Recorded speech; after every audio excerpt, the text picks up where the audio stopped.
I'm in the store, I drop my file, ready, drop it heat. Please don't set me off, I swing your block and make you use your feet. Won't argue on no grandma selling hit, won't have to pay a fee. Empty, Nick, yeah, he gon' swing for me. Flexing with that pep, we took your shit and bitch, we took your heat. We look hit in red, too full of Glocks and big boy ARPs. All these things green before those, we fill them up with lean. Caesar on the C notes, and making music made me lose it. I hope C notes. And pain and strife pull out my life, been chasing CeeLo. But when I make it out, just know I came from zero. A superhero, you see Caesar on the C notes, and making music made me lose it. I hope C notes. And pain and strife pull out my life, been chasing CeeLo. But when I make it out, just know I came from zero. A superhero. Just woke up and cracked myself, ain't even brush my teeth. I was just a piss and now I walk on 33. Oh my God. Dark all my shades, I fell in love with getting geek. My brother said he master switch, bought some back of Glee. My young nigga shoot out the roof, feel like a y'all discriminate team. Might give her a wedding ring, fell in love with lean. Think I'm on some rough that shit, tomorrow let mess my jeans. Me and twins just back to back, line for lean. No, we all been double crossed, I got that sauce like Tapatio. Just went back to back, I pack a bag and then put on the P-code. I got fatted jackets, flashing mags and rounds to help me reload. I got brothers toting switches, but them switches been illegal. Ain't no bosses, ain't no sequels, about my business like I'm Regal. I'm with y'all, but they say Jesus, I don't hear speak no evil. In that water, ain't no drowning, it get deep like Finding Nemo. All my life been taking chances, spent them nights in them casinos. All my life I came from zero, so crippin' ain't no hero. Hit your block, it's me and Gene, ain't missing shots, it's like a free throw. If you run and trip, don't move, it's over with, this shit get leaked. If you dead, I'm in your pockets, grabbing coins like a casino. Caesar on the C notes, and making music made me lose it. I hope C notes. And pain and strife pull out my life, been chasing CeeLo. But when I make it out, just know I came from zero. A superhero, you see Caesar on the C notes, and making music made me lose it. I hope C notes. And pain and strife pull out my life, been chasing CeeLo. But when I make it out, just know I came from zero. A superhero.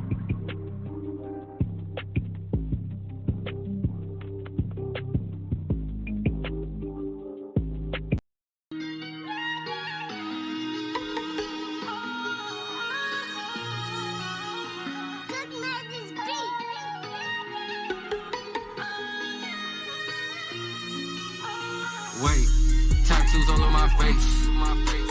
Hey, I can see in their face. I know I'm pop, we know you not. Joker, gang, you hear the lie. You say you gang, but we don't know your name. We been had the clout, we been had the fame. We been getting money, we making it rain. This here no joke, we don't need a scope. Everyone talking, but we never broke. I carry the weapon when I go outside, man, don't try to provoke. You go down like a slope. Wait. We got tats on our face, we got straps on our waist. Getting money, we straight. I know they hating, I know they plotting. I let them all watch. Can't ever do what we do. I put my pain in tattoos. Wait, tattoos all on my face. Hey, I can see in their face. I know I'm pop, we know you not. Joker, gang. You hear the lie. I make it spin like the wheel. I really been in the field. Money, no chill. Get on the beat and I drill. All of us ready to kill. Drum on the key for the thrill. I get it straight out the seal. I don't give a fuck how you feel. I've been outside, that's for real. I get it straight out the seal. I don't give a fuck how you feel. I've been outside. Inside, you don't know how I feel. I'm ready for war. I got the Drake, I'm ready to pop. You staring at me cause I know I got face tattoos.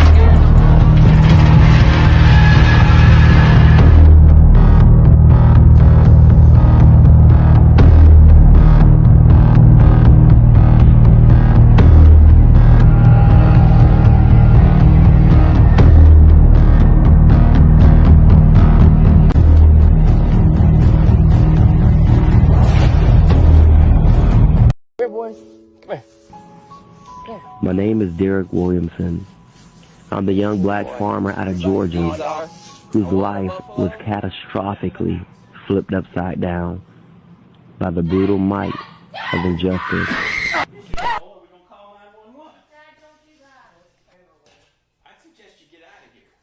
I'm the young black farmer that believes that no matter who you are, you had a right to pursue your dream.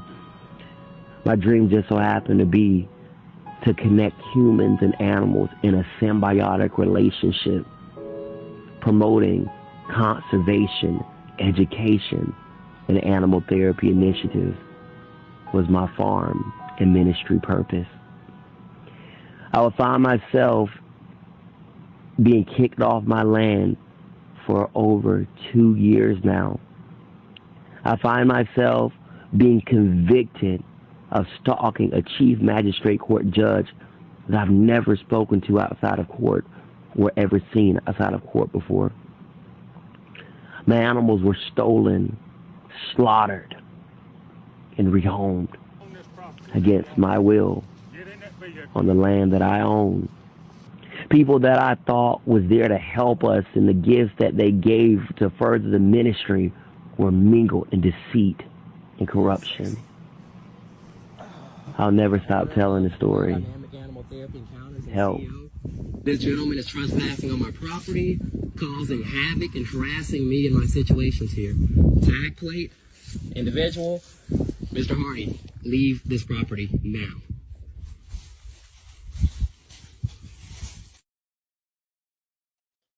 Man, this is no joke, is it? Man, I tell you what. You know what I mean? First off, let's tell everybody what's up. Thank y'all What up, for coming. though? Look at your shirt. What up, though? So you got me, AB, Archbishop Whooper Center, and you got Mike Ball, and together with a Diamond Effect. That's right. So tonight we got a man. This is a story. I mean, it's crazy. It's crazy how this story is, and we got Mr. Derek Williamson with us tonight, and he's gonna tell us his story. You know, this is the kind of story that you would probably watch on a movie and think that this was just some straight fictional type stuff. And, Right. And this is very, very real. And it's sad. It's sad. It gets almost, super deep too. Right. And as if it's not deep already. Right. You know, so as we get into this, you're gonna see that it's multiple layers to this. You know what I mean? This man been battling for 2 years to get his land back that was taken from him. You know, his name's on the paperwork. He owns this land dead to right. It belongs to him. And he can't step foot on it. So without further ado, let's get Mr. Williamson on here. Yes, sir. Mr. What's up? Williamson, what's going down? We're gonna give it big. Appreciate it. Hey guys, appreciate y'all having me on. How's everybody doing? Man, we're doing fantastic, brother. But you know, on the other hand, like I said, I've been doing this research since I talked to you last week, and I'm telling you, this is it's outrageous on numerous levels. You know, it's kind of when I looked at the stuff and when I looked at your videos, and then I talked to you, and then you sent me the links to look at all those pictures and stuff that you had sent. It tells a story, Yeah. but then the story has a plot twist because let me tell you what I mean by that. So in the pictures that he sent the other day, it showed these people that we're talking about right now, like they were all like really good friends. You know, he's in every picture. Everybody's smiling. You know, they they got like the little baby and the animals and everything like that. And they all look like that they were just like a genuine happy family. Yeah. But there's a twist to it. And it's the twist part that's crazy. I mean, it is outlandish. So to kind of catch people up as to what's going on here, like I said, you have Derek Williamson, who's a 28-year-old farmer in Georgia. He has his farmland, which also served as a animal sanctuary. He had various animals, numerous animals there, water buffalo. I seen kangaroos there. He had a sloth there. I mean, he's going to tell you about everything that he had there. And having a good heart, it seems like, came back to bite him in the ass because he invited this family in.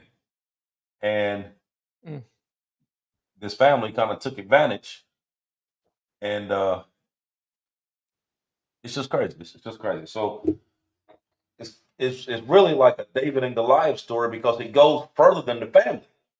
Because now you got to involve the law enforcement, the judges, and everything else that took place because it's people that should be there to help him, which I know a lot of you sitting here right now is like, okay, so did he call the police? Did he take him to court? Yeah, he did all that. He's still fighting for his land. Okay? So we're going to get to all of that here in just a minute. So my first question to you, Derek, is how did you get to know these people? Where did you meet them from? And how is it that they ended up living on your land? Yeah, those are some good questions. I met the Hardy family initially because I have an extensive background in community work, making a difference in people's lives at ground level. At that time, I happened to be the director of one of the biggest food banks in the region. So if I'm correct, that year we served over 32,000 families. And I also was the director of many other nonprofit outreaches. And the Hardy family, through faith-based context, they started just serving and coming and volunteering at the different venues and just being very, very involved. And then they were very generous to the organization, to the ministries. They helped a lot of people. So I mean, and so they stood out in that regard because they were usually the first ones there and the last ones to leave. So and anybody that operates on nonprofits and food banks and homeless outreaches, you look for those dedicated volunteers that are going to be loyal and be faithful to help you complete the mission and help serve the people. So initially, that's how we all came into contact with each other, just through ministry. They just were volunteers, were helping, and they just began to do more and more and more and help more and more. And then over time, they began to get a lot closer to me personally, because all the time that we spend in the community. And in Jordan Hardy, you'll see in the video, some of the videos, one of the videos, my brother lost his life earlier that day.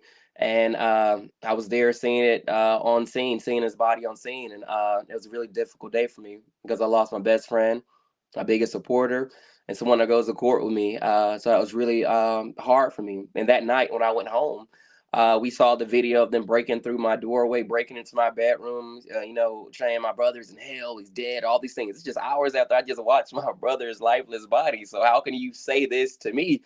And despite anything, So the bottom line is that young lady, Jordan Hardy, had a substance abuse problem. She was on hard drugs, and her mom came to me and was like, "Hey, Derek, Jordan has a lot of respect for you. She looks up to you. She has a lot of respect for you. She sees all the things that you do. You're one of the few people that I believe can reach her. Can you take some time to spend some time with her and do some faith-based counseling with her and kind of try to figure out if you can help her try to get into sobriety?" So, and I told her, I said, this really busy, things are crazy, but, at the least I can, as much as y'all have contributed and help this ministry, then let's figure it out. So I started meeting with her once a week, and, we started, deep diving and figuring out the cores of why things were, why was, she capsulated in substance abuse as as an outlet versus dealing with issues. And we worked through it. It took several months, but several months later, she came into full sobriety. So we were really happy about that. And so it was great. She got off, she came in sobriety, got off drugs, started serving, helping just even more. And then this is where it gets interesting, where people say, well, how'd you, I get that whole part, but then how they end up in your home? And it's because Jordan Hardy ended up having she was doing great. She came into sobriety, but then when she got into sobriety sometime later, she had a hiccup. She ended up having an unplanned pregnancy. And then for this unplanned pregnancy, her father, you see in the videos, you can tell he's not the most cordial, the most nicest individual you're gonna meet. And he had it clear in his mind that his child would be terminated. It was not optional. He told her very clearly, like, this child will be terminated. And she lived, obviously lived with Janet and her mom and her dad, Janet and James Hardy. She lived with them. And her mom and her came to me. I was at my desk one day at the food bank, and they came to me, and I can tell the look on their face like, man, something's going on. I asked them, hey, so what's up? What's happening? And then they began to let me know the situation. And Janet actually told it to me first. And she's just like, yeah, Jordan's been doing so good, but she had an unplanned pregnancy and it's not supposed to happen, but it did. And her father is saying that the child must be terminated and that he's making appointments and he's going to do it and have it done. And Jordan can't do it, and I looked at Jordan and Jordan began to explain to him. She started breaking down. I can't do this. I just can't. I feel like I just can't I can't go this route and live with it. And that was her perspective, her faith context. And I understood that. So we talked a while and I was like, what are the options? We looked through options. They were like, Derek, we don't know a lot of people in this area. We keep to ourselves for the most part. We're involved in ministry. This is our family, so to speak. And I understood that. And so what we came up with is this. I said, I'm not the biggest fan of this at all. Okay. But in order to save the child's life, I'll get involved. And James Hardy told them that if she kept the child, then they would have to, they couldn't stay in the home anymore. And granted, we know how that works. Of course, they could have stayed in the home, but the pressure that he would unleash and the anxiety and the things that he would do to them in the home would be enough to potentially miscarriage the child. Easily. So that was not an option. So therefore, I told them, as I said, I'm not a big fan of this because I know the way it looks and everything like that. But in order to save the child's life, I'm going to get involved. I'll have extra bedrooms in my home. I have 2 extra bedrooms, that are side by side by each other. I said, Janet, you are going to have to transition as well because I'm not in a position to, to help or deal with the child in this capacity with everything I've going on. But what I can do is I can provide y'all a safe environment, something that's familiar. And also, Janet needed help with Jordan still because Jordan, she didn't know Janet, we needed help with that a little bit more structural support with Jordan. So we said it'll be a good thing. We've known each other for years, and so that's how they came into the home. I invited them in because they were in need. They said they did not have options, and in order to save the child's life, and so my heartstrings got pulled. Yeah. So during the time, okay, now you let's go back for a second. You was talking about your the death of your brother. My condolences to you on that. If I'm not mistaken, he was in a motorcycle accident, correct? Yes, that's correct. So the video that you done dealing with that, where they were, talking about your brother, was she on drugs at that time, or was she already through and was on the mend? She, according to my knowledge, she was in sobriety still at that time. She was still in sobriety, especially with the child being there and everything. She was in sobriety, to my knowledge. Okay, so I'm gonna let them watch this video right quick. Because I want you guys to listen to the words that's being said. Now, put yourself in the mind frame of this man here. Now, he lost his brother. Was it that day? That same day. It was that morning. Yeah, it was around about 1 o'clock that day. Exactly. Yeah. That very day, he lost his brother. Yeah. And this is what was told to him. I want y'all to check this out. Wanted it. Chris Key would have wanted it. What happened to him? You're pushing me. Why are you talking about my dead brother? Stupid. It's just stupid. What happened to him. Chris Key would not like this of you. He was saying making a mistake. Man, I'm telling you. Keep my brother's name out your mouth! Tell me to one more time. Keep his name out your mouth! Jordan, stop! What are you going to do about it? He's dead anyways. You're not going to disrespect my dead brother. You're not going to disrespect my dead brother. Jordan, stop. Is that a threat? Because I will if I have to. Chris Key is dead and there's nothing you can do about it. He's dead. He's gone. He's probably in hell. Let me walk away before let me. Stay away from me. I'm warning you. Stay away from me. Stay away from me. Stay away from me. I'm not going to tell you again. Stay away from me. Chris Key would have hated you. Stay away from me. Chris Key hates you. He's dead. He's probably in hell. He's probably shut the fuck up. He almost hit me because Chris Key would have wanted it. Chris Key wants you to punch me in the face. Shut the fuck up. My brother died today, you stupid. Oh my God. Your brother's dead. Get away from me. Chris Key died. Get away me! Get out of my house! Get away from me! Get out of my house! Chris Keyweb hated you! He hates you! He's dead! You what, folks? He's in hell! He's in hell! Do not come through my doorway! Do not come through this doorway! Get away! Get away from my door! Get away from my door! No! Get away from my door! Get away from my door! Get off me! Get off me! Get off me!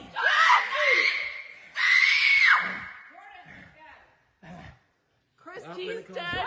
He's not coming to life. He's dead. Get away from me!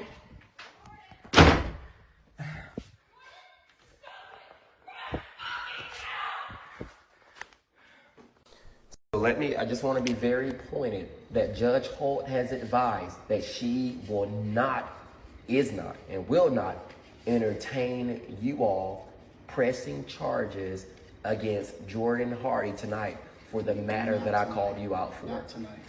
Like I said, in my definition, it's going to fit perfectly because she was fine. I mean, that video is what, 10, 15 minutes long? Okay. So obviously the antagonist the whole time. There was a point where there was some shoving going on that would have never happened had she not kept on and kept on. Yeah. Okay, so tonight that's a no-go for me, but it's not over yet. Gotcha. Fair enough.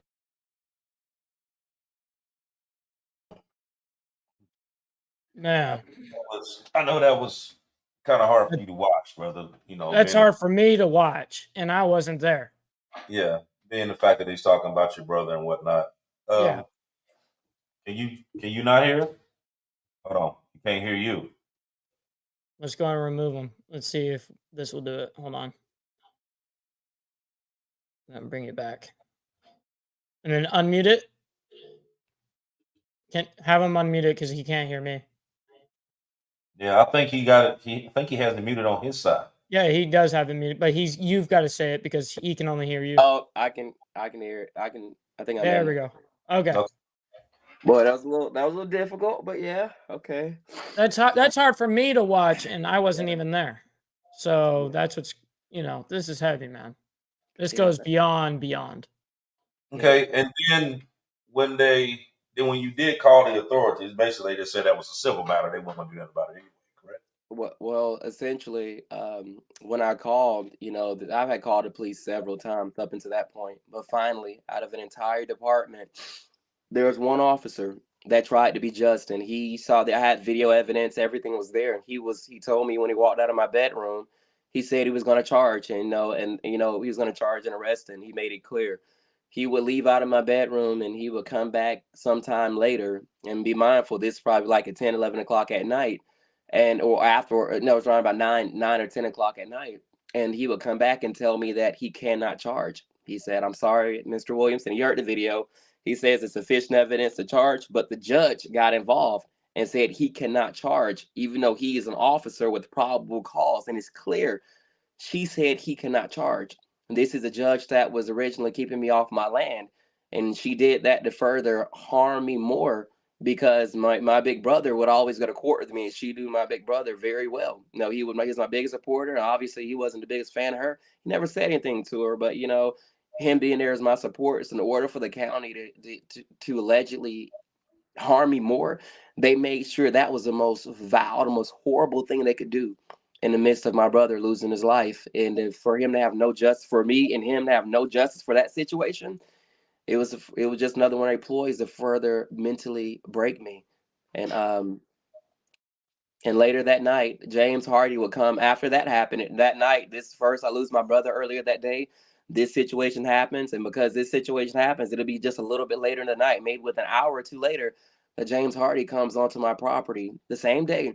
And you see the videos of him vandalizing he went out there, he loosened the bolts of my transmission to cut my brake lines, destroyed my truck that night, came in, assaulted me. As you've seen the videos, there's been several altercations.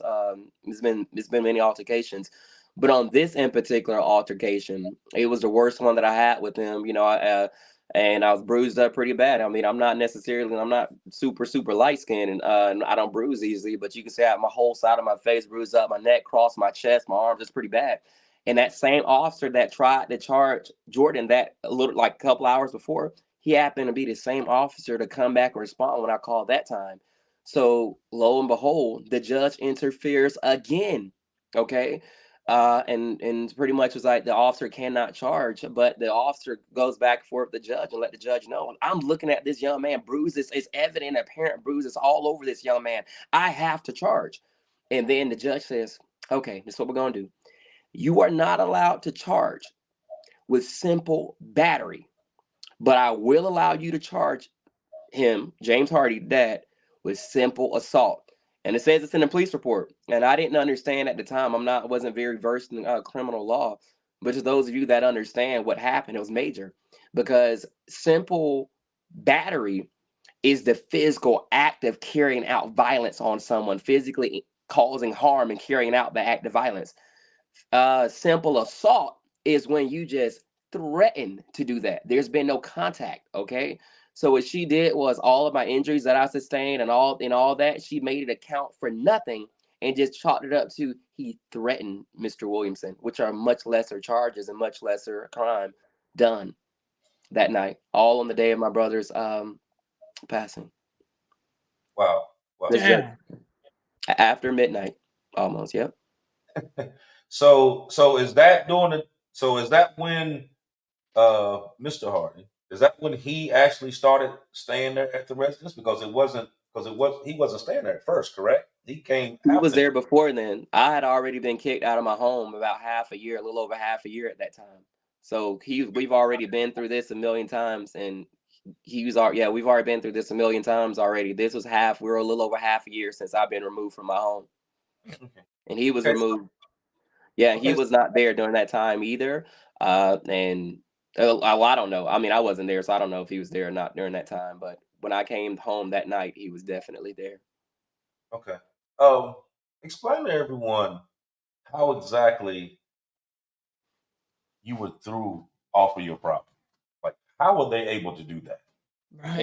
Yeah, very strategic, and it's very strategic. As you all may know or may not know by now, but my company, the deed is not even in the personal name; it's in my company's name, The Way Dynamic Animal Therapy Encounters. So the ministry owns the land, and I am the 100% shareholder.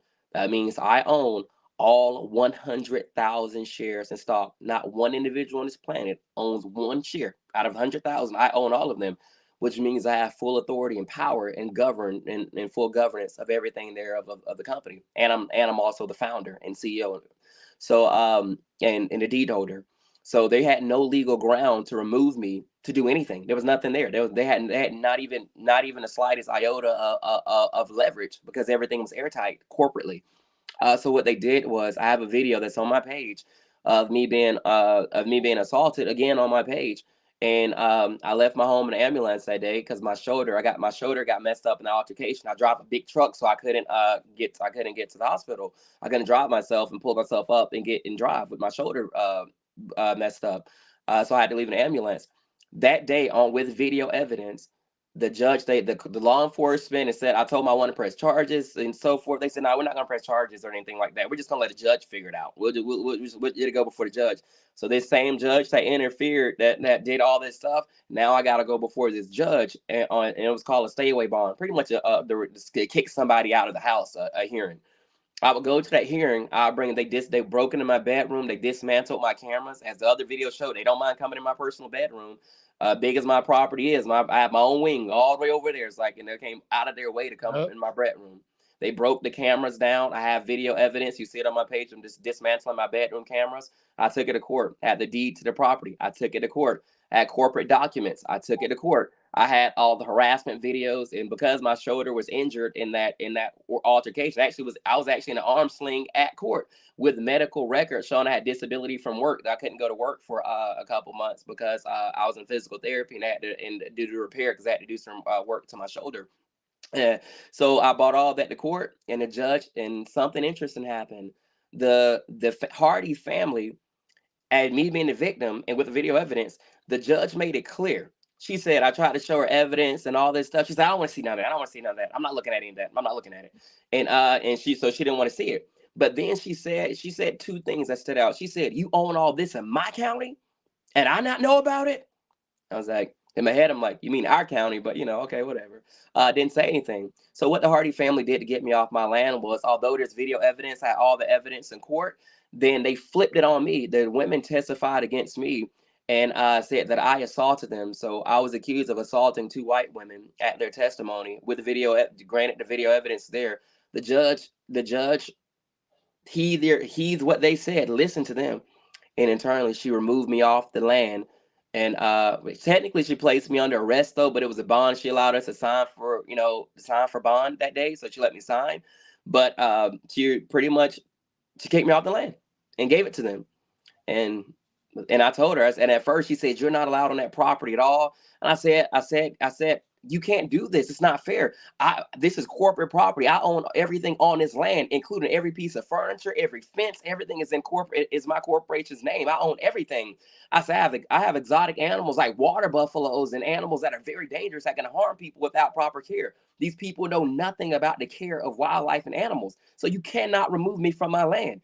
And she said, all right, she said, fine. That's what I'll do. You're not allowed to go back in your home anymore. You stay out of your home. You can't go in there anymore, except you can take a police escort and get all of your things out of the home, and you're not allowed back in that home for 6 months, or until you win your lawsuit until a judge decides, are you going to still remain the owner of that land? And she said, if you violate my orders, you'll spend time in my jail. And she made it clear. So that's how I was initially kicked out of my home. And they were able to keep the land. The judge made it clear I'm not allowed to be on the land except for the care for the animals only. And, in that regard, that was it. Nothing else was allowed, where I'll be in contempt of court. Okay, so you could go there and take care of your animals, but you could not go in your house. No. And you were charged, but they had no evidence against you. Yes. And she didn't allow me to cross-examine even one of the witnesses, one of the Hardy girls. They didn't even let me cross-examine her because, they were lying. They were switching up their story. I mean, all this kind of stuff. But it was very clear that there was a bias that was there, and they knew. And then they were aware. They had more insight and more dealings in the county than I did in the judicial system than I did or knew, and that was made evident.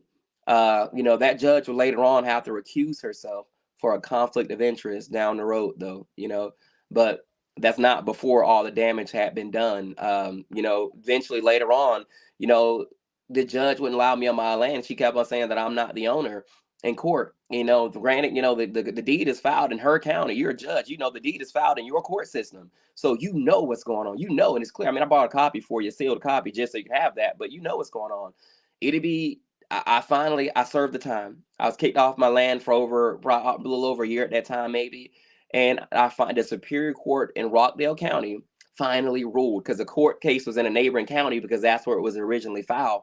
And so the Superior Court judge finally gave me a ruling for my animal family. He said he denied the Hardys on every front. He denied to set my deed aside. He denied the claim of $1.5 million. He did all that. He denied everything. They lost. It was 100% loss on their end. I waited a long time for that ruling, and I finally thought it was all over.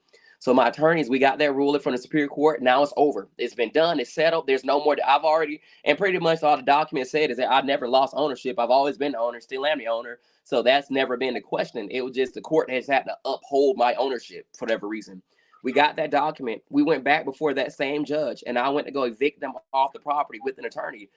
And we provided the court. My attorney was very clear. My attorney told the judge, this is a Superior Court ruling from the Superior Court, and this is a Chief Magistrate Court, so it's a lower court. This is a Superior Court ruling that you've asked for, that this court has been over a year almost pending. Now it's here. Mr. Williamson moves on behalf of his company to evict this entire Hardy family off of his property, effective immediately. The judge said, interesting. Isn't there another case filed against him? I knew nothing of another case at that time. And so she looks over at Janet's lawyer. The judge looks over at Janet's lawyer, and we both look at the lawyer over there too. Me and my attorney, like, what? And then attorney stands, oh, yes. We just filed against him. And here in Morgan County, we just filed a lawsuit against him. So then, can you receive this? Her attorney asked my attorney to receive this notice. And my attorney's like, wait. This is not formal. This is not how you serve someone. You don't come in the middle of a trial and present another case in the middle of a trial that's for something else. My attorney was really respectful, and she's like, if I do this, if I don't accept this in front of you, your honor, judge, like I don't want you to make a ruling against my client because I'm refusing to break protocol and accept this and to be nice or whatever. That's not fair. And then my attorney said, but you know what? Why is it that you know about this and myself nor my client know about this? And then the attorney yelled objection. He stood up and said, hey, you can't say that. You can't insinuate that. My attorney threw her hands up. She said, you know what? I digress. So she didn't want to get in that with the judge. The judge laughs. The judge just laughs, and she said, and she's pretty much like, the judge laughs and it's pretty much, how dare she say something like that about me? And bottom line, something interesting happens with the Superior Court ruling. That Chief Magistrate Court judge, she flips it again, right? So now me as a corporate owner of that property, she tells me you're not allowed in your home. And now you're not allowed on your property with your animals either. I'm kicking you off the land altogether. When I went to evict them with a Superior Court ruling. So she denied a higher court's ruling to further hurt me more. And the thing about it this time was I had animals there, and I couldn't the whole animal argument that I made before that, listen, my animals there, my water buffaloes, they need me. I train, these are massive animals that must be have proper care. And plus they were getting to the point that, they were getting to that musk age, that age to where, they're being, young adults, teenagers, and there's some things that happen during that time. So they have to be checked on certain behaviors and have to be trained to do certain things. And bottom line, she didn't heed it at all. And I told, initially when I was first kicked out of my home, I provided a court document with almost 60 pages. Plus, the Hardy family owns over 60 plus properties. And I bought that Liz Penance to court because I was in a lawsuit. So they have to disclose this information. I bought that to court, and I showed the judge. I said, they have over 60 properties to go to. I have one. They can go to one in 60. The judge, she denied it and refused to allow it to happen. So bottom line is, after this, so the second time, she not only kicked me out of my home, then that day with the Superior Court ruling, she then kicked me off my land and left my animals vulnerable. My neighbors are trying to help me take care of them as best they can, being kicked off the land. But the Hardy family knew that I couldn't come on land anymore because I would come at different times and be with animals different times just so I can protect them and make sure they know that there's a presence still there. And sure enough, it'll be that next week that another zoo owner that's local in the area that I received information. She moved 8 miles from my farm, and who I used to be a business partner with. She's the reason I opened Nicole Canoy is her name. She's where I initially joined her wildlife rescue and zoo to learn animals and do all. That's where I got a lot of my training from. And we're supposed to be partners, and that didn't work out. And that's why I opened my own company. Turns out, after they found out that I was kicked off my land and couldn't come back, my former business partner, Nicole Canoy, teamed up with the Hardys, and they stole the rest of the animals off their property. And the buffalo it was reported to me that my buffalo had been slaughtered. And I found out through the Nicole Canoy's Facebook that my animals were sold to, some of them were sold to other zoos. And that's confirmed. That's all of my pages there. And it was just a lot, man. That's when I lost the last part of my animal family off the land. Oh, wow. And that's where we're at to this day. Well, it seems like I'm just going to be frank about it. Bullshit. Because you have a couple things. Number one, how the hell does the magistrate decide that she's going to overrule a Superior Court justice ruling? And even after she done that, why wasn't anything done about that by her not adhering to the ruling? Right. You know what I mean? So then the second part is, how is it that she knew about this lawsuit and nobody else knew about it? Yeah. You know what I mean? Kind of like it's some conspiracy things going on there too. But you kind of figure this part out too, which kind of, I'm going to let the people know about this as well, is that this magistrate does not hold a law degree. No. This magistrate used to be a hairdresser before she became the magistrate. So you know how, you're sitting at the beauty parlor and y'all sitting there talking and shooting the shit and telling everybody business or whatever. That's what she used to do. Now she's over here at the courthouse being a magistrate. So yeah, I don't know how that's even possible, that you take someone without a law degree and make them a magistrate, and then this magistrate turns around and doesn't adhere to a Superior Court ruling. Yeah. Then nothing happens on that end. You got the ruling sitting in front of you telling you, I got my land back. give me my shit. You in turn take it to where I can't even go to my house. Yeah. You got these people here that's basically shacking up in my shit. Yeah. For however long that they've been sitting there shacking up. You know what I mean? And it's cool. And these people own 60 other properties. Why would you want to live in my house? When you can go to all these other places. Why would you want to live here? You know what I mean? Thing is though, if they had all those properties, why the fuck did you come to my house in the first place? In the very first place. Exactly. Why did you come in the first place? You know what I mean? Now mind you, okay, I'm being cool with the girl or whatever. Yeah, okay, yeah, I'm being cool with you. I mean, but if I knew that they had property like that, Right. you know what I mean? Ain't no way in hell.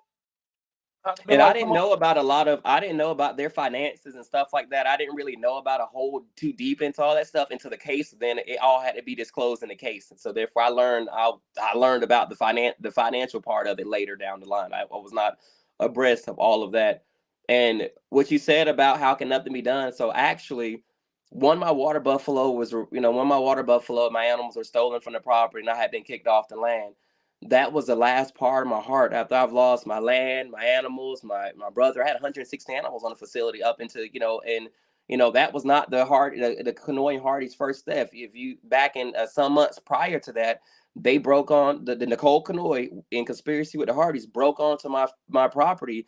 They stole over $100,000 worth of all my panels, to build it for the primates and for the different animals, for all my different exotic animals. They stole all of their fencing that I had shipped here from California. They stole all my cages, my expensive cages, avian or bird cages. They stole a lot of stuff, and I reported it and all this stuff like that. Nothing happened, of course. So when nothing happened that time, they came back and struck again after this ruling. But this is where it gets a little bit interesting, y'all. After this, a chief magistrate court judge denies a superior court ruling and reverses it on me and does the opposite of what I asked and removed me from my land that day. When we weren't even there to talk about kicking me off the land. That's not even what we were there to talk about. It was an eviction of them. If they wanted me kicked off, there had to be some type of filing for that. We're not going to get into that. Something happens. That was my breaking point. Okay. Once that happened, and I was like, man, my attorney said, hey, we have to figure this out. We gotta work through this. So that next week, I received a call, and the team, the team that takes care of the animals, my neighbors that take care of animals, like they call me in tears. Derek, I don't know what to say. It's happened. The gate's open. This track's coming out of the gate. All the animals are gone. They've been stolen. Everything's gone. And I'm flipping out. I'm like, no, that's the last part of my animal family I got. That's not, except I have Ezra, which is an albino wallaby that I pay the zoo every month to take care of. But my water buffalo are special to me. And I had access to them after my brother's passing. And we grew even closer. My animals, we grew very closer. My cows, my Circata tortoise, and we grew close. When I received that news, I got it. And despite I didn't care about no ruling, about no order, about none of that. They destroyed my truck. So I had another vehicle. And I got in my vehicle and I started driving down and I was in panic. I was hurt. Like, no, you can't take, that's all I got left. I've lost so much. I can't lose them. And I ended up getting into an accident. And needless to say, I never made it down to my farm that day. But after that, it was reported my animals were stolen. And then I received reports that they had been slaughtered. After all that happened, it was the last part of me that I had that broke. And I finally I'm a very private person. Granted, I'm mega viral all over the internet now. I never wanted to be on the internet. I never liked my face being out there. It was about the animals. I debuted the animals, the ministry.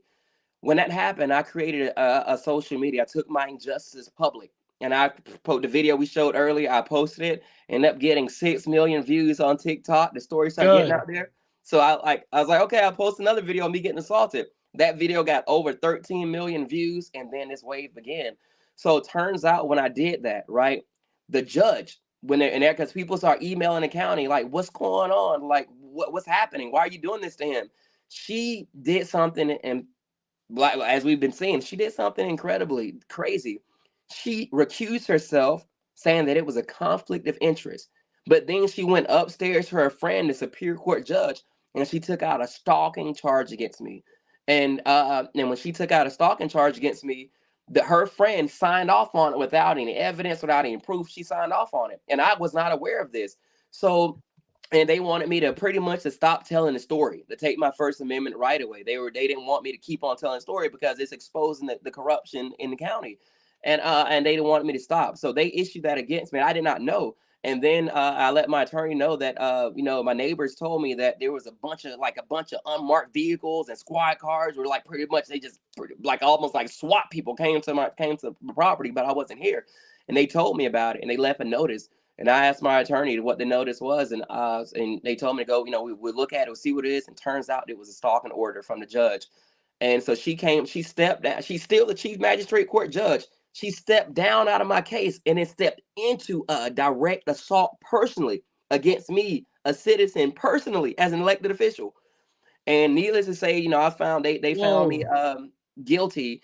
I'll have to go to trial. My attorneys, we prepped for court. We prepped. It was like, it's not going to be a big deal. There's no evidence. I've never been in trouble. I've never I've never stalked. That's crazy. I've never seen this woman outside of court. I never spoken to her. So, they have nothing on me.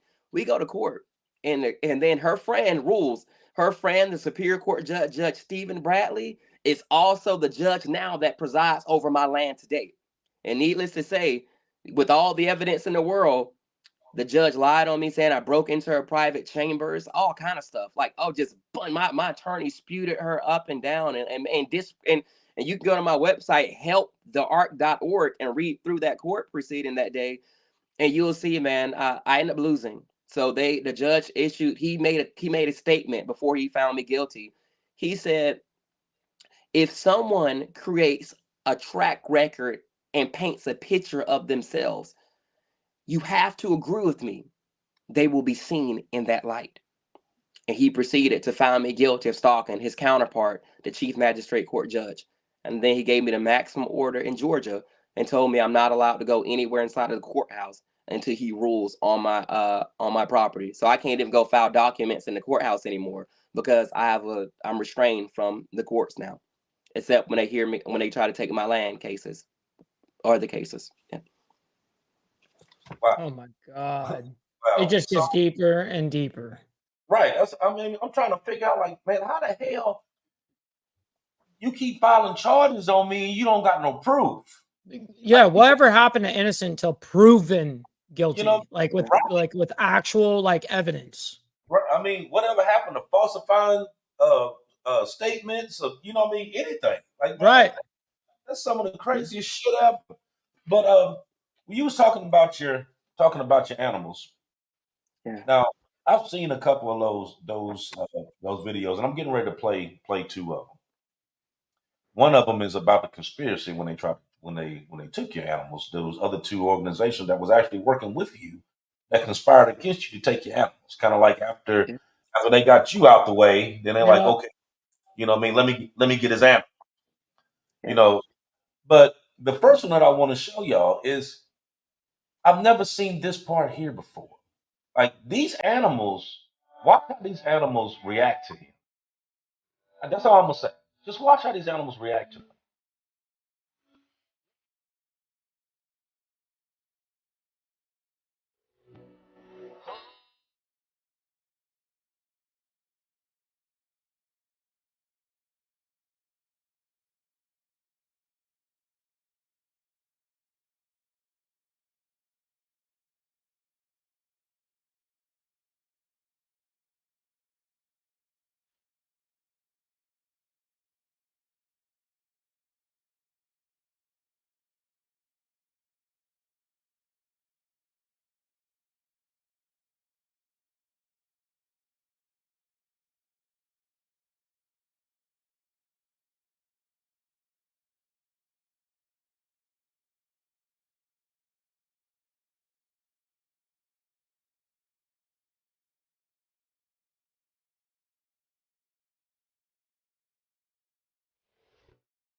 You gonna play the next one right back to back? Yeah, let me play this other one here. I want to see this too. Nothing on this property that belongs to you. Get in that vehicle and leave. Nicole Canoy, CEO of Animals on Set and Wildlife Critters, worked in conspiracy with the Hardys to steal my animals off my land. This TikTok shows evidence. My Georgia import ownership document for my stolen Rees birds, aka proof of sole ownership.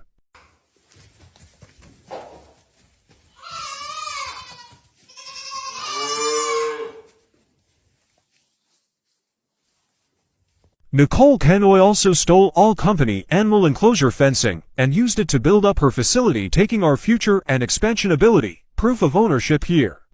I had to fly to California to personally help load up all our fencing, and this lady's dog chose to sit with me versus her for the flight. Great family and great business. I personally helped put the sweat in to load up all our fencing for transport home to our farm.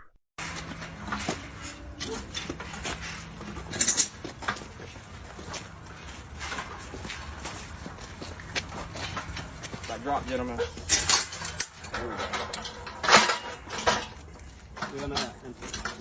We push it for you. Yeah. A little bit. Huh? Oh, gosh. Okay. That makes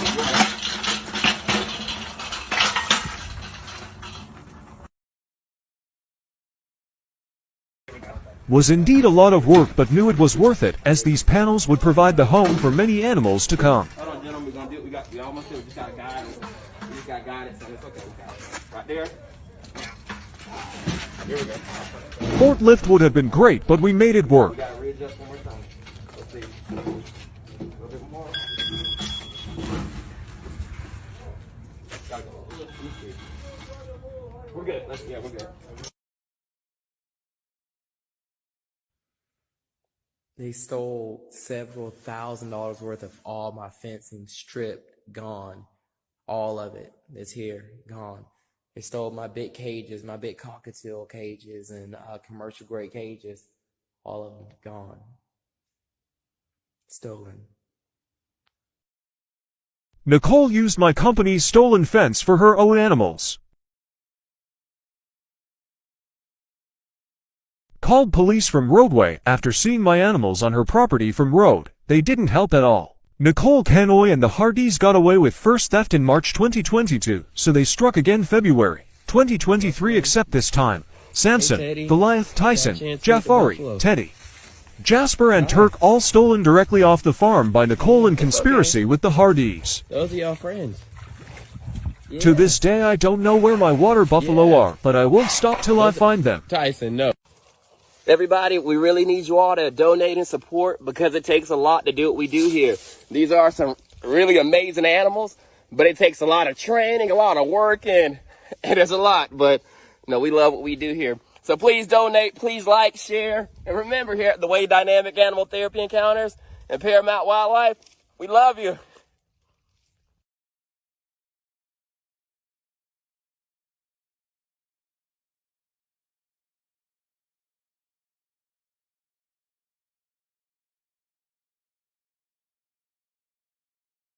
Nicole Canoy may have portrayed to be a wildlife hero, but unfortunately her corruption runs deep. We used to be business partners, but things didn't work out because my integrity wouldn't allow it.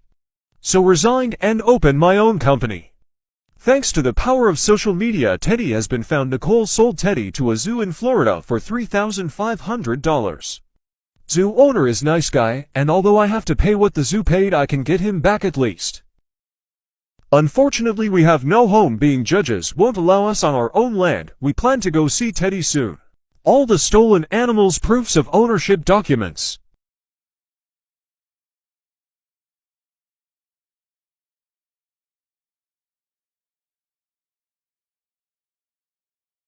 Nicole Canoy, where are my animals? Damn it, man. So you got documentation for every animal that you had on your farm. Your name, they belong to you. How were they able to sell these animals? Right up, right from up under you. How were they able to do that? They had, in my case, I'm up against 4 judges, an entire police department, and a millionaire family. And then now her is another millionaire family that's involved in this now. They've been able to maneuver. They move without regard for the law, In my case, the law is clear. This is not a people have made this case. You know, this case is not complicated. There's a deed holder, there's a company owner, and there's land. It's not hard. It's really easy, actually. But for whatever reason, because there's so much corruption, the corruption is what makes this case hard. And the laws that are for me, they're manipulating and creating and doing these things that are just illegal. It's just, I mean, you can't steal. You know, it's crazy to me how you can go to Walmart and this young black kid can go get caught stealing a T-shirt. Now he's in jail, but you can go steal $100,000 worth of fancy and exotic animals and it takes my land and there's no repercussion. Oh, that's not a big deal. But we can incarcerate this young man over here for stealing a T-shirt, not condoning theft at all. But at the same time, we see when these people have a certain type of privilege or certain type of influence, the game changes. And in my case, you know, a lot of times you hear crazy convoluted cases like this. Somebody forgot to fill out a document right. Somebody didn't do something right. They put them on the deed. They made mistakes and things like that. In my case, there's none of that. I learned, I mean, I may have made a lot of mistakes along the way, but the one thing I did learn up until this point was try to protect my animal family so that this could not happen. And my case is not one of those cases where they had loopholes. There was no loopholes here. Now, my case, he put somebody else on the deed. Oh, the corporation, somebody else owned some of the shares. The animals had co-owners written on the documents. You know, it's none of that. It's clear. But they can't accept it just because of my skin. They won't accept it. Wow. Papa Penguin had a comment on her and asked, had you filed a complaint with the Judicial Qualifications Commission about the magistrate? That's a great question. So I actually filed complaints on all 4 judges. There's a circuit court that is mobilized against me. So multiple judges. Every judge that is mobilized against me, I filed a complaint with the Judicial Qualification Commission. Dr. Veal is the head over the Judicial Qualification Commission, right? Something interesting happened. And, you know, this case has been going on for years. So it's a lot of documents, all the police reports, all these stuff, transcript. I sent their attorneys and that staff a lot of content and let them know that there's mega publicity on it. Dr. Veal does something interesting. She personally dismisses my complaint and says with her dismissal, eviction needs to be taken up in the appellate courts. You know, and I'm like, wait. I said, wait. So first and foremost, you didn't even let my case go before the discerning panel at the judicial qualification level, which should have happened. It should be the panel to discuss such a case of this magnitude with this much going on. And secondly, I explained to Dr. Veal, I said, Dr. Veal, my chief complaint, yes, I've been removed from my land, but okay, I get that part. But what about, I didn't even reach out necessarily because of that. I reached out because of interference with arrest. I'm found guilty of charges that I did not do. They took my Second Amendment right, my right to bear arms weight. I'm barred from going to a courthouse. Those are the things that I reached out with the misconduct that you gave no attention to. Dr. Veal responds back to me and pretty much that same day after the email and said, hey, I met with the panel. We discussed it and they agreed with me. Don't email me back anymore to my personal email. You need to go back and if you want information, go to the general mailbox. That's the last time I heard from Dr. Veal and from the Judicial Qualification Commission. Now, did you have a lawyer at this time? I did. I've had a lawyer the entire time. The only time I did not have a lawyer when it was the first time in court when with that first assault and I went with all the disability documents and cameras and all stuff and she kicked me out the first time. That's the only time I didn't have an attorney. But every other time I've had an attorney. But my attorney, I have a great attorney that she doesn't do. I'm looking for an attorney, a federal attorney that sues governments and does that kind of like holds them accountable, does a civil lawsuit side. My attorney is civil defense. And she's defended me up against, she's went to bat against the judge. She's doing all that. But the judges refuse. They're not operating in law. So therefore, when she presents case law and gives them case law and presents the facts, they disregard it. Or she files motions to let my venue change, they say no. So that's been the problem. It's, you know, that's been a problem in this case. This county refused. This county has so much pride, and they're one of the oldest judicial circuits.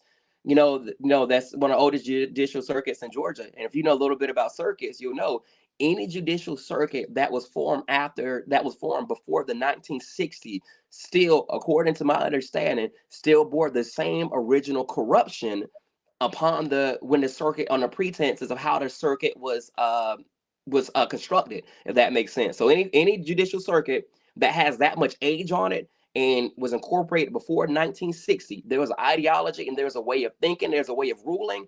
And the Mogi circuit is one of the oldest circuits that still operate in that same integrity in what we've seen in my case very clearly. Wow. Yeah, that makes sense. Well, it seems like that whole little group are in cahoots together. Totally. That whole little group of judges, you know what I mean? They're all in the same spot. Everybody know each other, you know what I mean? Because, you know, like, especially in a small town, you know, like a lot of people think that, okay, when you go to court, that your lawyer is going to do what they got to do, whatever. Not realizing that they all hang out together.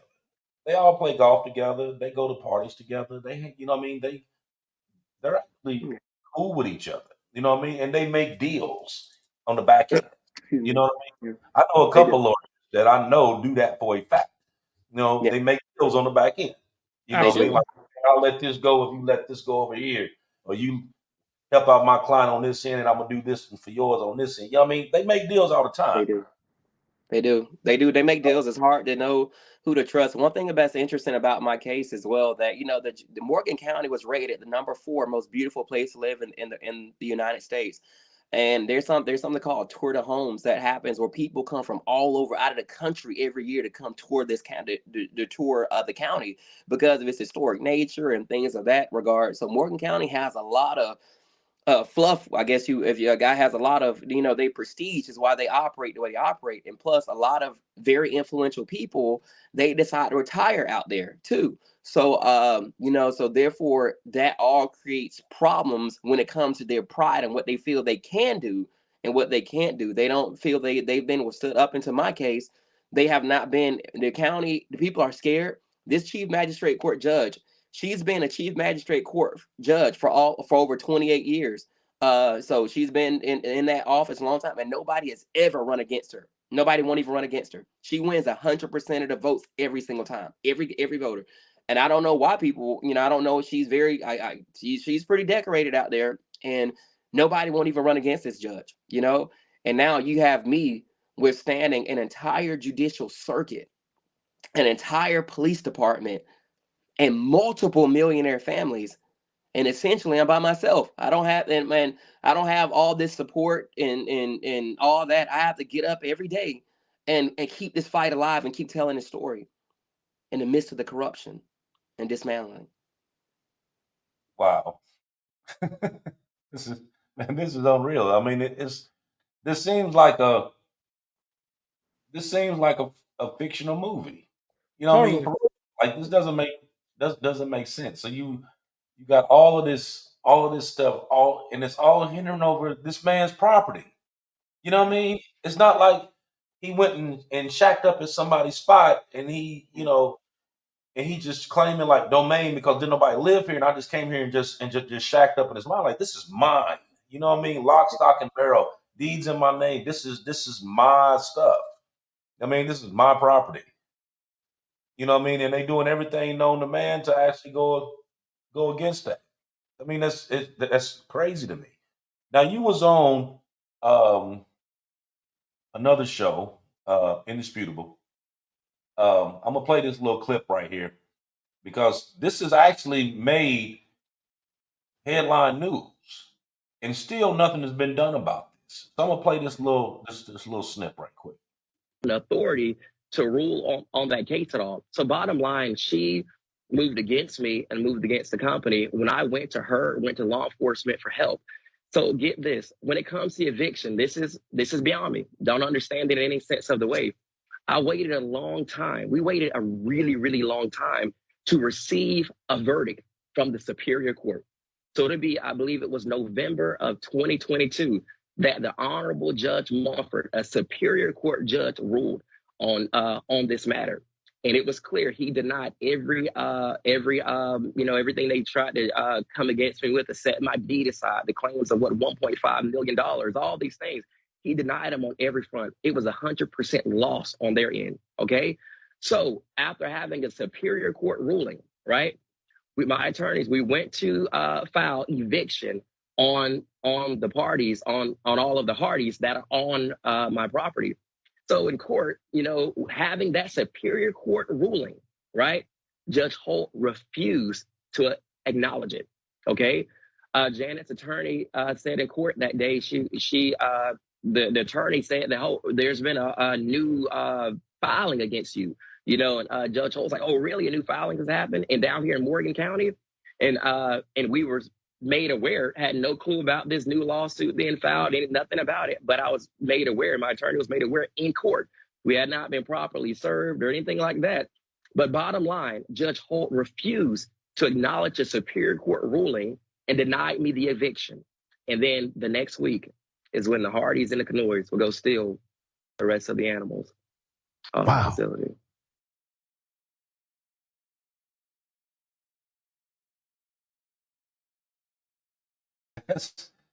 Now, damn, that was on national TV, okay?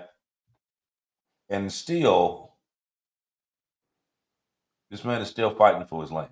Right. Still, nobody came forward to say, okay, let me help you out. Let me, you know what I mean, at least come and let me show you what you need to do, whatever. You know what I mean? Because as you can see, apparently he's not going to get no justice in Morgan County. He's going to have to go. He's going to have to go somewhere. You know what I mean? He's going to have to go bigger. They're going to have to go to way bigger court in order to overrule these. Because as long as you keep it right there in that county, they just going to bunch up and keep it. Yeah, they'll just keep tossing it around. I mean, because Lord knows that you sitting there. And how much land is it? 40 acres. God. 40.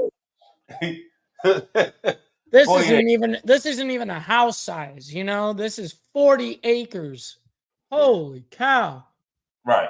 The home alone is valued at over $1 million. Just my home alone is valued at over $1 million, and that's not including the land. So the reason they're giving me such a hard time is the property is worth close to maybe a little over $3 million right now.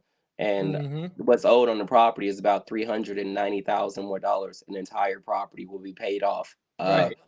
And I originally did it that way with the contributions. Went ahead and did it that way in case something ever happened and all support left. I'll be able to cover the mortgage and take care of the animals with whatever, like with life changes, a standard 9-to-5 job. Worst case scenario, and I could still be able to keep everything afloat into the right support systems were put back in place. That's why I chose not to spend more on building and spent more on principle to do this just in case anything ever happened. Okay, now you did a march, back in January in Atlanta. Yeah.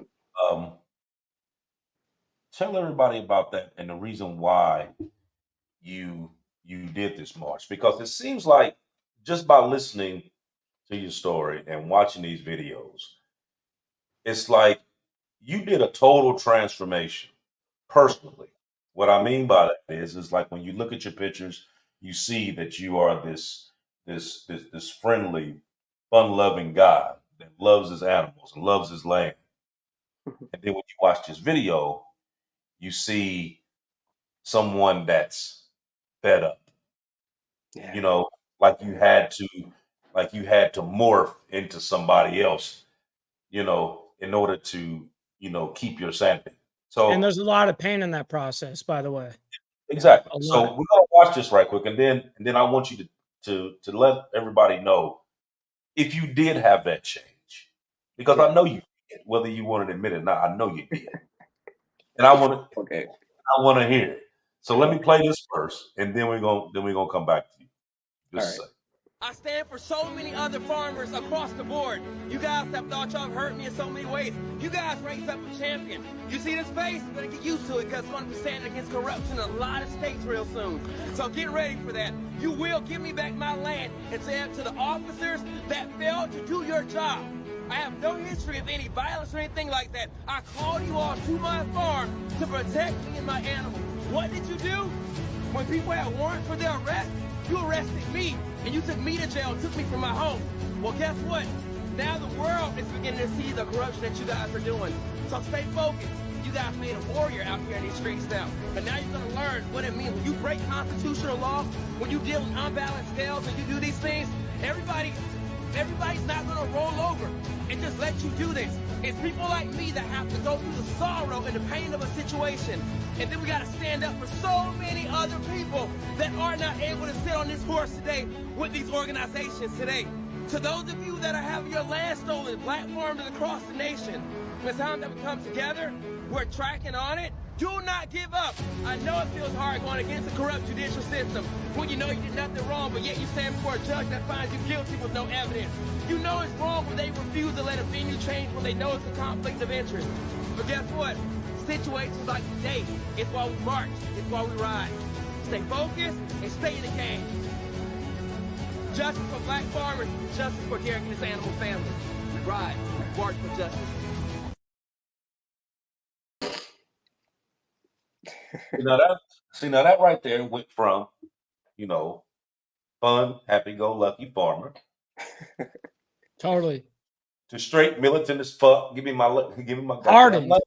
Yeah, they hardened the hell out of them. They forced them to do this. Exactly. So that tells me right there that within this 2 years, it was a lot. It was a lot. There was a toll taken out on you. Okay, it's a lot of stuff that you went through that we probably couldn't even imagine what you went through. So I want you to let them know. Did this change you? And how did it change you? It's I liked where you made the parallels of my quote unquote evolving, right? The toll, the magnitude, the gravity, the perplexity that this situation has put on the shoulders of one man is breathtaking. You got everything from losing people to death, to animals, to animal deaths, to human deaths, to land theft, to deformation, to the list goes on and on. And yes, when I first that person that you saw on top of that on that top of that horse right there, that I didn't necessarily before see myself in that regard, my whole hope in the beginning of this is like, hey, I'm animal therapy. I'm this animal therapy advocate, and I just want to see people healed and helped and, and a very warm natured in every sense of the way. But when you lose so much and you have so many sleepless nights and your tears flow so much and your pain just begins to wrap you up, and I had no choice but evolve because I cried out for help. I cried out to the NAACP. I cried out to mainstream media. I cried out to other big black farmers. I cried out to the justice organizations. But guess what? I cried out to them, but my tears was of no reputation, and they did not care, and they did not help, and I was still left with a massive battle. So a warrior had to be born. Someone that was going to defend my animals' lives, that my animals lost their lives through this. There's bloodshed in this, and I could not allow my animals' justice to count for nothing. So yes, I evolved. I started leading my justice fight myself. When they didn't show up and those organizations would not help me, and I got tired of begging and asking, this is a noble cause. This is I'm one of those weird cases that's out there, maybe a niche case, maybe the first of its kind in modern day. You have animals. I represent life. Animal therapy saves the lives of humans. Wildlife rescue saves the lives of animals. I'm not a car dealership or a restaurant. I do stuff that matters. We do stuff that matters in the preservation of life. So yes, I went from that guy, my animal family, and myself, in my case, it needed a warrior at this point because people are not stepping up to help and did not step up to help me. My voice was being muffled out and the county tried to destroy it and tried to take away my First Amendment right through all these things. And I had to lead the fight as a warrior. And I encourage others to join the justice fight now. At first, I just was like, hey, to iron itself out, it'll be fine. They're going to do the right thing. This is the justice system that, they know what they're doing. They've made a mistake. They'll see it. It won't go but so far. Well, guess what? It went even farther. And then it went out of the parameters of anything that I could imagine. So yeah, so now I sit as a justice warrior, as a justice advocate. Now I not only do animal therapy and wildlife rescue, but now I'm very passionate about corruption that's embedded in systems now. When people are being harmed, innocent people are harmed, and no one else is standing up and helping them. It's birthed the warrior to fight for people now. It's birthed the warrior for that. Upon restructure, I'll be opening an organization that where humans and animals unite in the justice fight. When I'm putting 50 horses on it, when I bring 50 horses and 50 armed water buffalo, like in war plates to town, I promise you we're going to get some attention that way. So I'm immobilizing. My structure has changed. I've gotten more mature through this process, but the pain has molded me into a justice warrior. I'm still an animal advocate, and I can tell you about the ruminant stomachs of animals and how to do enrichment. I can tell you that stuff all day. But now, I'm multifaceted, and I've had to be this person. When we were talking earlier today, and we was talking about the different organizations that reached out and to try to reach out to you and whatnot, but there were some organizations that actually turned their back on you when you actually going for help, and one of them, which I hate to even say this, was NAACP. Mm-hmm. That, and I'm gonna go, and being the fact that I wasn't personally there, Mike wasn't personally there, so everything that we're talking about, we're saying allegedly this is taking place, okay? So that way can't nobody come back and start no bullshit. Everything we talking about is alleged. We were not there. But you, on the other hand, were. Yeah. So absolutely. Let everybody know exactly what was said to you when you reached out to them. Absolutely. And part of, in my case, you got to think, man, when you're going through, when you got a whole millionaires, an entire judicial circuit, an entire police department, when you go up against formidable foes like that, you best believe you're reaching out for help and making reports. Man, I reached out to the FBI and all those things, man. I reached out to so many NAACP. And one thing about NAACP, and I speak from testimony, this may not be your story, but this is Derek's story. This is my story. From what I've seen, the NAACP has been compromised. They are not the freedom warriors that they once were, and advocated for cases like they once did. And quite frankly, I don't know much about what they've been doing in the last couple of years, other than receiving government funds. But I'm not going to get into that. I'm getting into my story. I reached out to them. I cried out to the NAACP. I'm talking about multiple presidents from across the nation, the national chapter. I've wrote them. I've called them.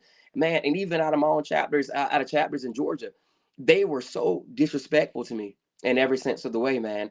They made my case of no reputation, despite millions of people, millions and millions and millions of people. According to Google, my case has gotten over 1.7, not million, billion views. And that was like just last time I checked. And everybody's, a lot of you guys, anybody that follows me knows we've been tagging NAACP. I've been reaching out to them, but they didn't care. They didn't want to help. And I eventually I've accepted it, and I'm like, it is what it is now. And I've had to progress on past that. But I just like I lost faith in the corrupt judicial system. As a young man, I lost faith in the NAACP too. And not just them, there's other organizations too that could have helped. But at the end of the day, everybody's been tagging thousands of you guys been tagging NAACP. But if you look in the media and you look around, you'll see that they're not who they used to be. They've been I always say they've been compromised. They have their own agenda now. And it's not the agenda that those freedom fighters, those ones we looked up to when injustice happens, man. They're coming in with the intellect, with the ability, with the fire, all that. I used to believe that too, until my case taught me otherwise. Wow. So right now, like I said, we got you on here, and you're telling everybody what all's going on. So for the people that's watching, the people that's going to be watching, if you had a message right now that you wanted to take off from this show, what you need right now, what would it be? I need help, support. Like this battle has been going on for a really long time.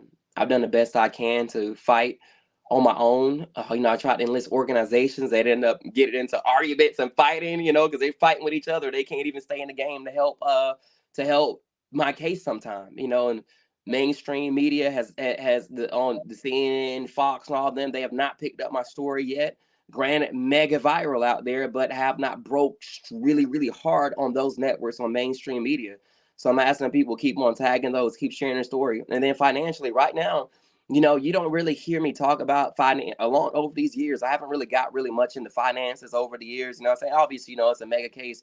I need help. You know, I thought that I would always just insinuate people. No, obviously with this, there's, you know, obviously there's a lot going on here. But in transparency now, like they only had one ploy to win this right here. The only way they were going to win is if they mentally implode me, cause me to have a mental breakdown where I cannot function anymore, and they financially deplete everything I had left. And now in real time, after this battle has drawn out, that's where I'm at now. I have to work 60 hours a week to try to pay the zoo and pay for my other rental, pay for the place where I have to rent until I can go home. Like in December, the Hardys did not pay the mortgage on the property down there. Thousands of dollars I had to pay for the mortgage on top of every other expense. And I'm just one person.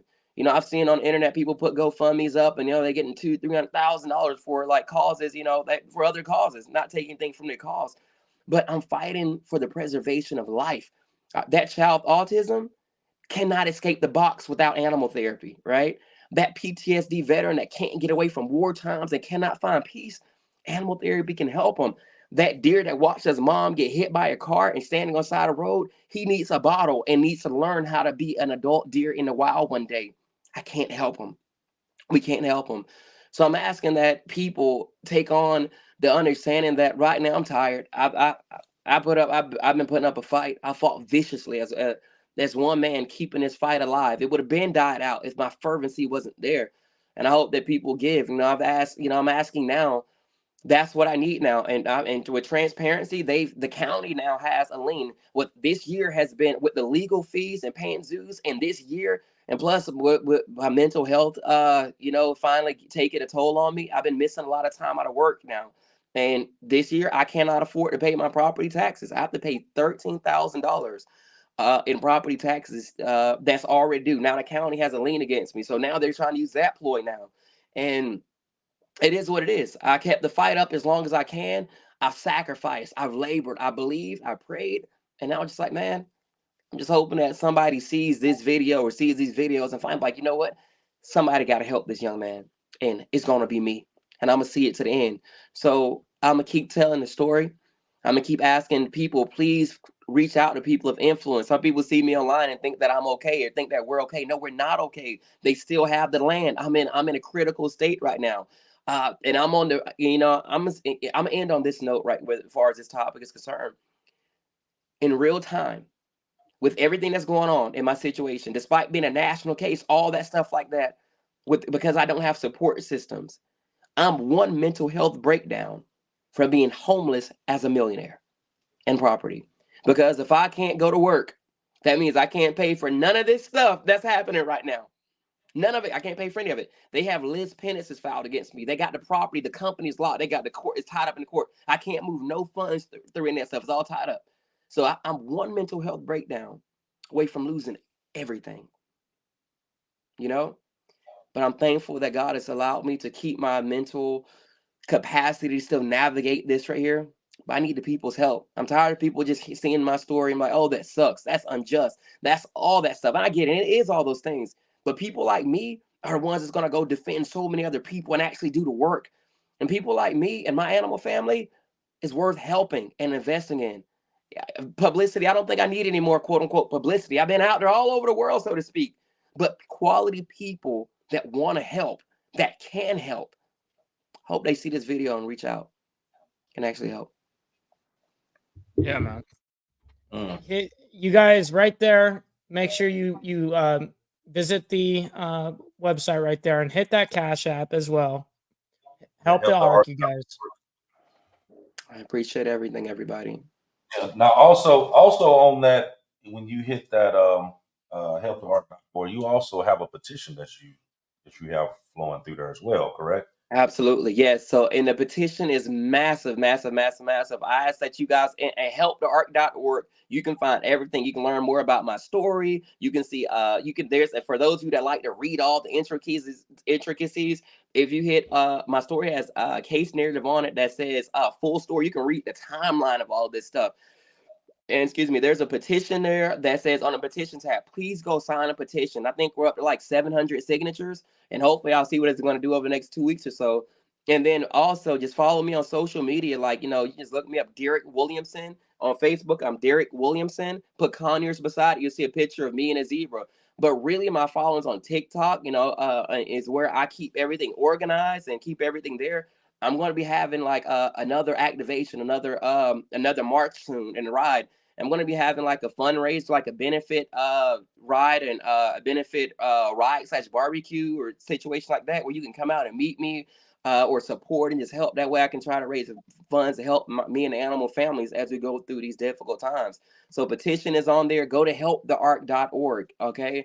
And you can learn about the story. And follow me on TikTok, because that's where I keep everybody up to breast of what's going on. And, I'm just one person, so all this media stuff, it's a lot. I got all these platforms. It's a lot. I'm not the most, when it comes to training water buffaloes and camels and dealing with alligators and stuff like that, I'm your guy. But when it comes to that social media, boy, I'm learning. I've had to come a long way on learning it. But you're doing a good job. You're doing well. Obviously, you're getting the attention that it needed, and it still needs obviously way more. Obviously, I guess millions and millions and millions of views is not good enough yet. So we're just going to continue pushing on, and making sure that this story's actually told. Right. Absolutely. When I first heard this story last week, somebody had called me and told me about this story, and he was like, "Man, you think you can do a show and talk about it?" Absolutely, say less. Because it was unbelievable. I heard right then, and this guy who was telling me about it didn't even know everything that was going on. And then I had a conversation with you, and then you shared with me a lot of information. This information. There's still tons of information that we ain't even bring up. That was just a one-on-one between me and you. Yeah. My heart goes out to you, brother. Yeah, for real. We at the Dominant Effect, we're gonna keep up with this. I'm gonna keep up with you. We're gonna keep making posts. We'll post. We'll do everything humanly possible to try to support you. You said that you had something you're trying to bring up in the Atlanta, Georgia area in the March, we get into April. We're gonna be, when you get the flyer and stuff, like I said, let me know. We'll post it. We'll get people involved that's in that area to help you out. And if anybody that's watching that knows someone that this man can get a hold of that's gonna help him, whether it's in the state office, lawyers, anyone, because this man needs it. He's been battling for 2 years now.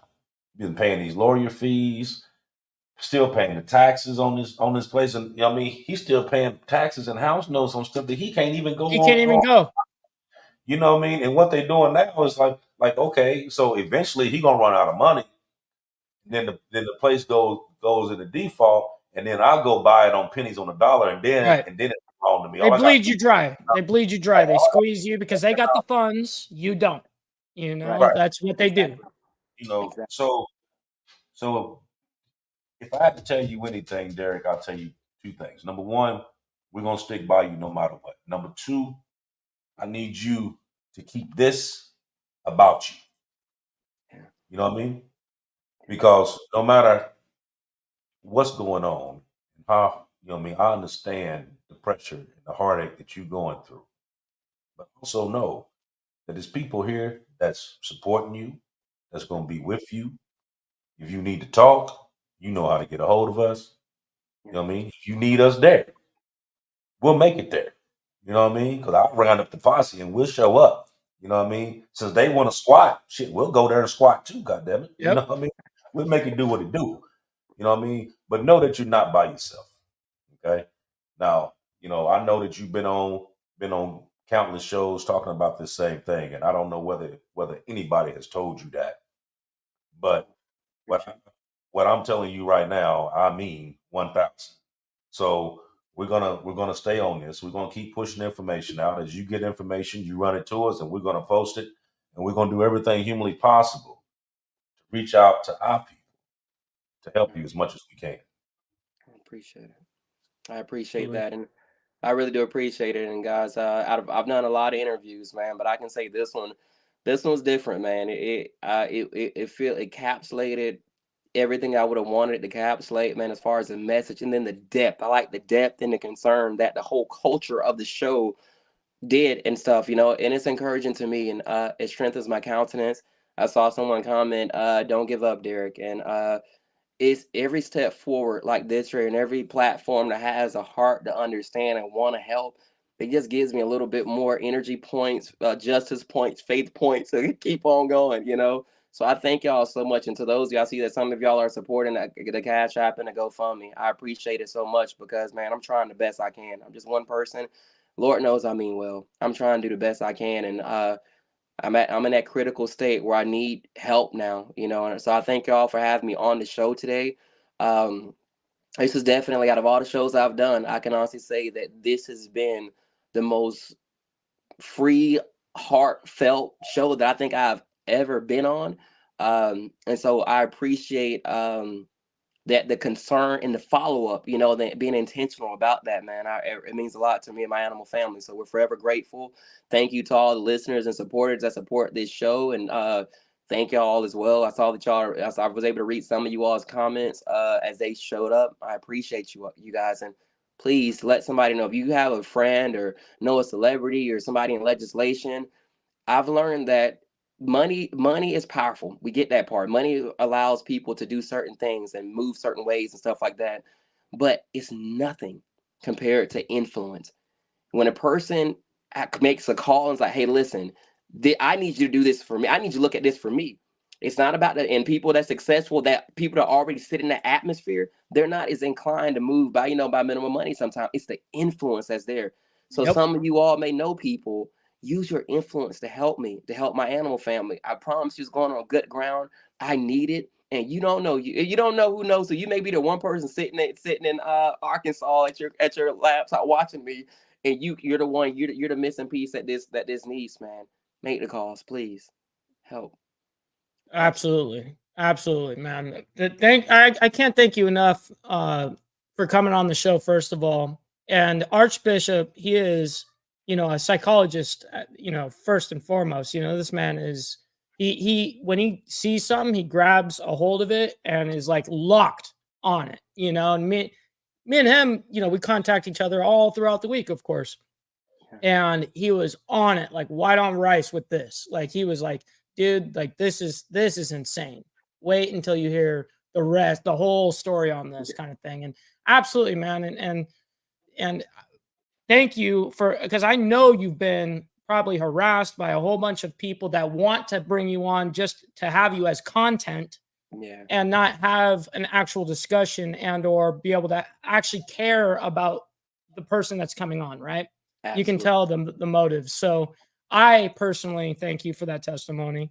And we're going to make sure that we follow up as best as possible. Like, you contact us, and we're going to have these people contacting us. We're going to get them in contact with you.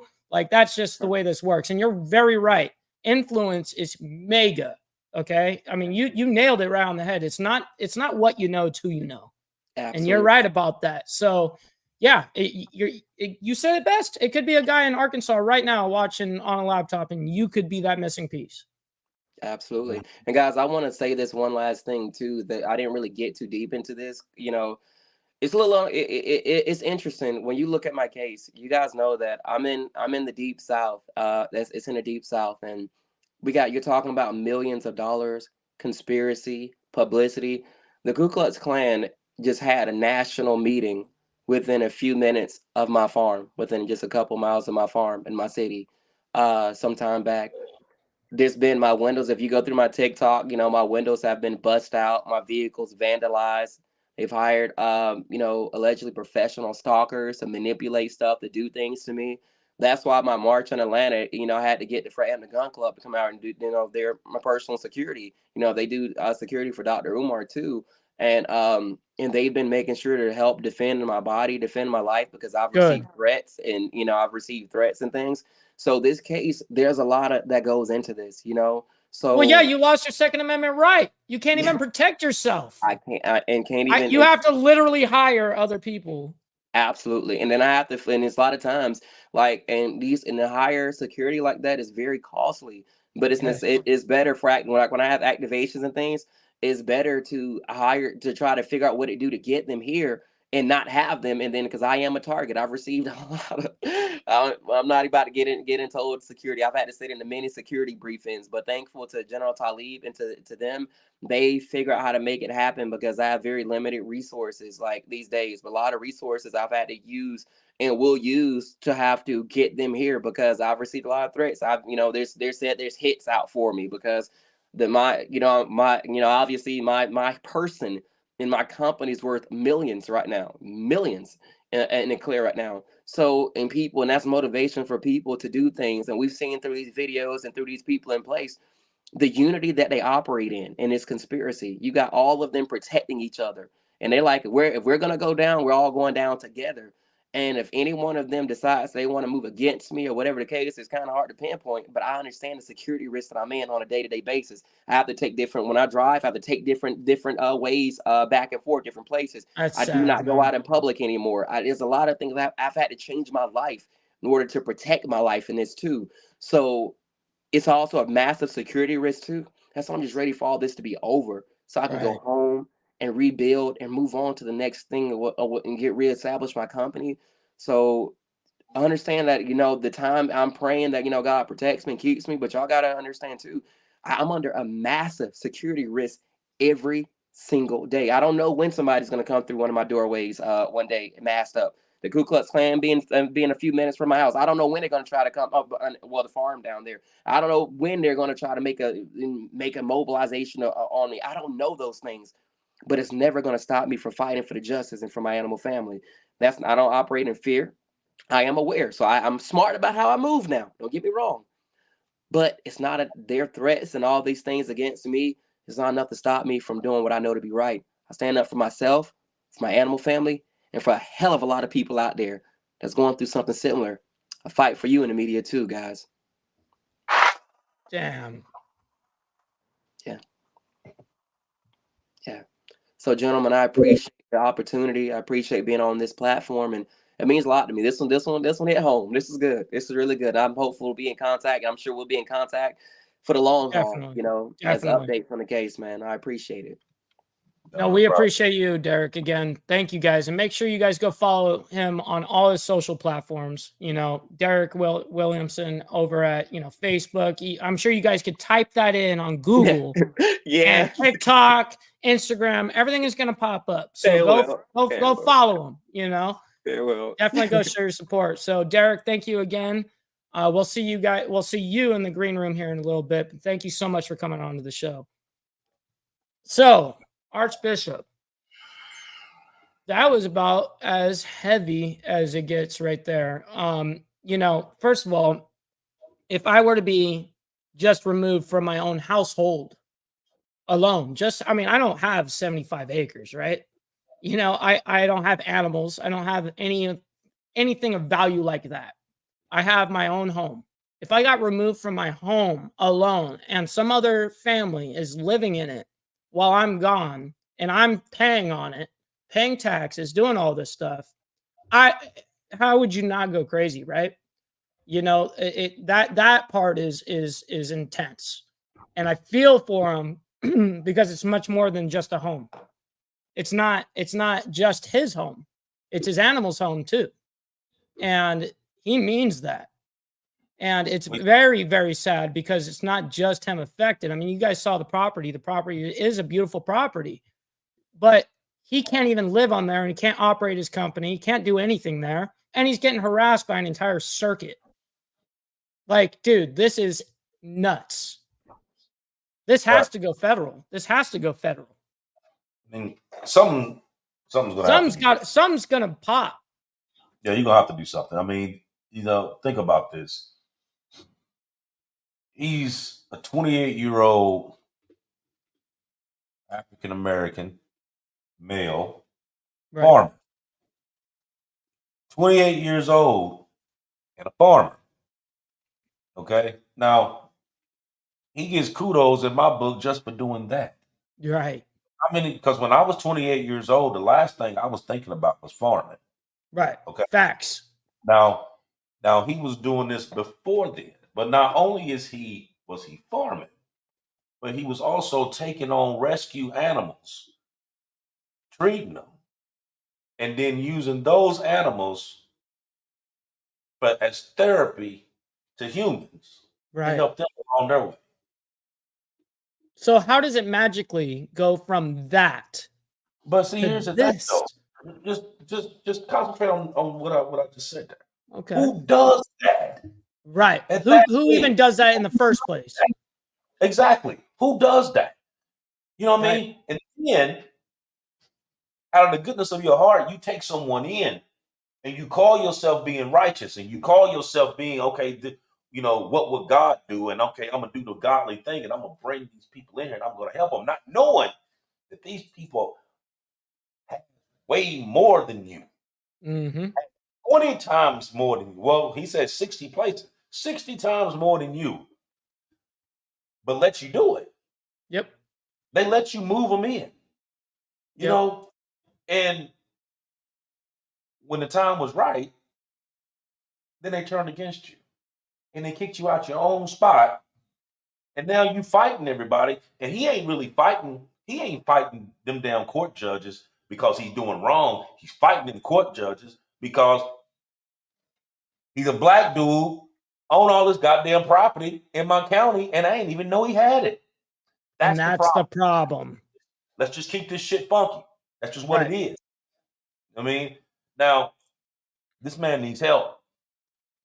He needs help in a major way. So, anyone watching this show, you see it right here.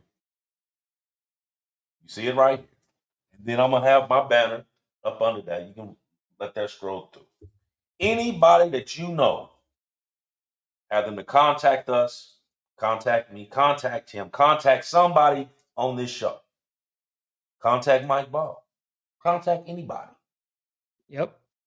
This man needs help. You know, and if you go through 6 degrees of separation, everybody knows somebody within 3 calls to help this man. So I'm asking you all to reach out and do what you would expect somebody to do for you Right. Start connecting the dots on this. and help him. Right. You can't get no easier than that.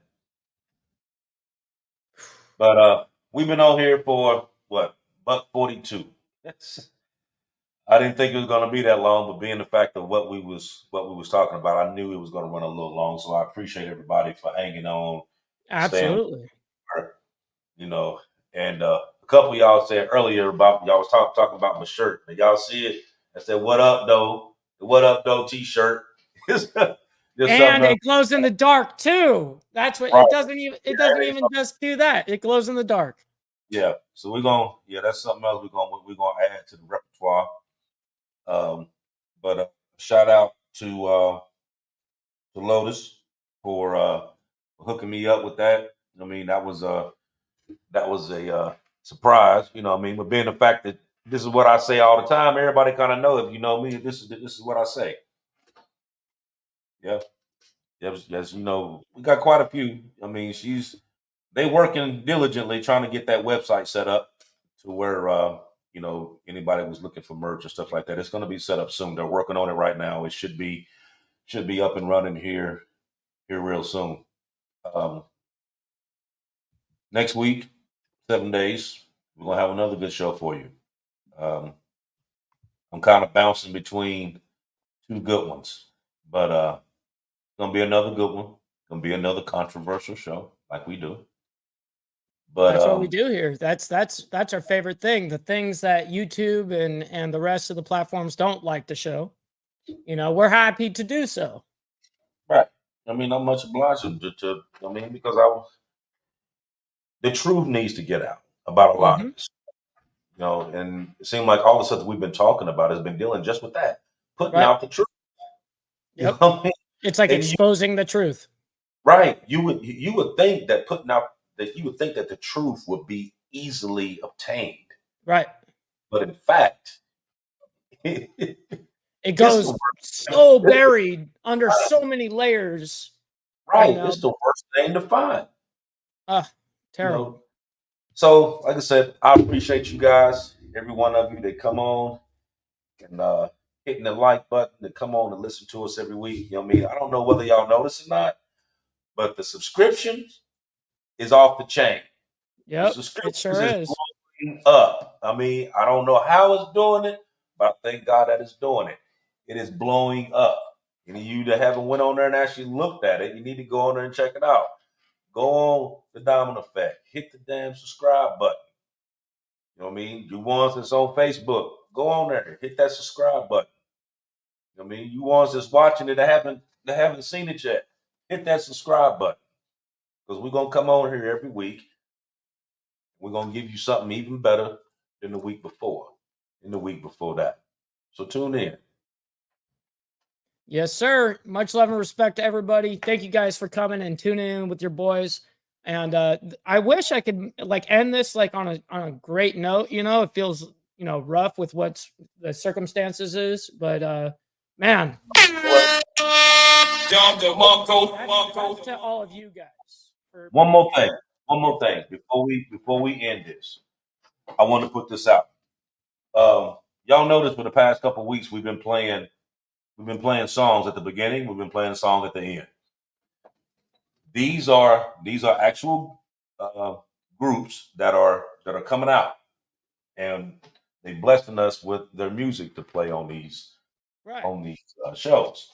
So the first one that you heard before the show started, it was by Koozie Hologram Connor, Flashy K, and Gene 2X. The one we're going to listen to at the end of this show is titled Free by Frank Grant. And it's actually a really good song. We're going to play it. And if you guys like that song, or the song that was played at the beginning, hit us up. And then we'll let them know. You know what I mean? And if y'all really like the song, we'll play it again. If you missed the song, let us know. We'll play it again for you to hear it.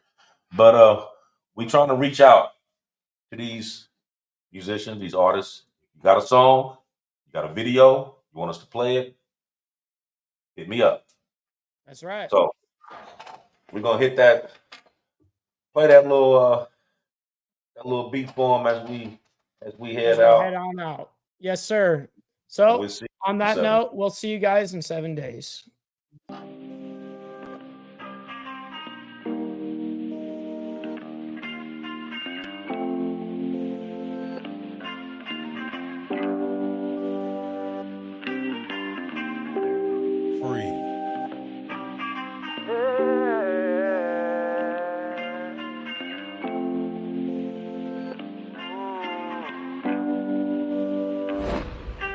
One day I'm gonna be everything I wanna be. I don't let it get the most of me. One day I'm gonna be free. I wanna be everything I'm gonna be. My future right in front of me. One day I'm gonna be free. I wanna be free, then let me be free. One day I'm gonna be free, mentally and physically, emotionally and spiritually. One day I'm gonna be free. I'm standing at the crossroads, feeling like a lost soul. Don't know where I wanna go, but all I know is I wanna be free. They telling me to let it be, but that just ain't in me, no. Jealousy and envy, but all I see is I wanna be free. See everything I wanna be, exactly what I'm gonna be. Don't let it get the most of me. Eventually, I'm gonna